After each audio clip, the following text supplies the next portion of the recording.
Hey, welcome back, everybody. Welcome back.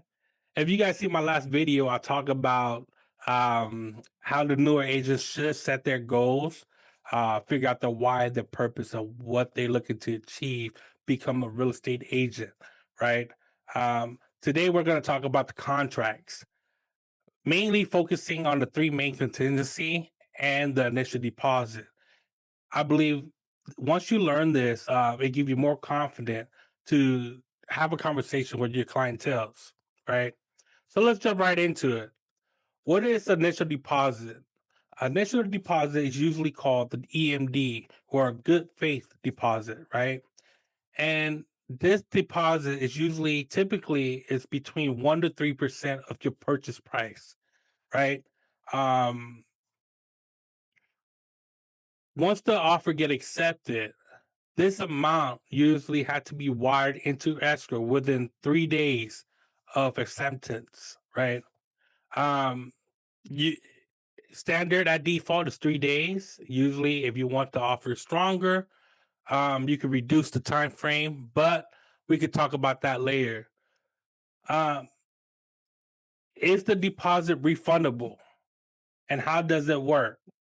Well, initial deposit or EMD, if you finalize and closing this escrow, this amount is also included as a down payment, right? Um, if you want to cancel this contract and you have the contingency in place, yes, it's refundable. So let's jump right into the contingency and let's start with the investigation contingency, right? What is the investigation contingency? Basically, just to simplify the investigation contingency is the property condition.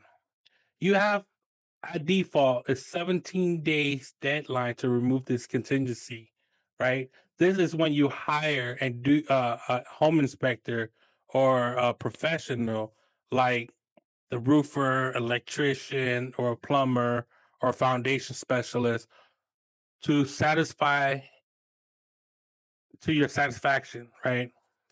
And any during this time, if there's any finding or and you want to address it to the seller and you ask for the price reduction or request them to repair these issues or having requesting some credit back towards your closing cost, right?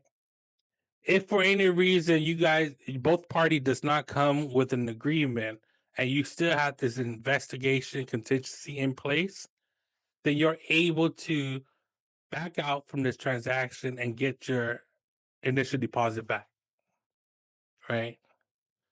So let's jump into the next contingency, which is the appraisal contingency. Appraisal contingency basically is when your lender hired an appraiser and they come inspect the house, and if the appraiser doesn't come in at value of what you offer, you're able to back out. But let me explain. Appraisal contingency. If let's say I'm gonna run a scenario, we put in an offer for 500, right? And the appraisal came in at 450. We bring this back to the seller and trying to ask him to negotiate at appraised value, right? To reduce our offer to appraised value. If the seller doesn't budge, right, and you still have this contingency in place, you're able to back out and get your refund back, your initial deposit back, right? Now, let's jump into the loan approval. Let's say by all means we agreed to everything. We removed the contingency, the inspection contingency, and the appraisal contingency. We move forward. Now we have at default we have 21 days for the loan approval. Now we removed those two contingency already. If for any reason you're not able to obtain this loan, right? Because your credit messed up or you don't have additional fund and you're basically it's just to simplify, you're not able to get the loan no more, and you still have this loan contingency in place. you're able to utilize this contingency to cancel and get your earnest money deposit back. So, just to simplify, contingency is a safety net for your buyers to back out at any time for any reason of the following contingency.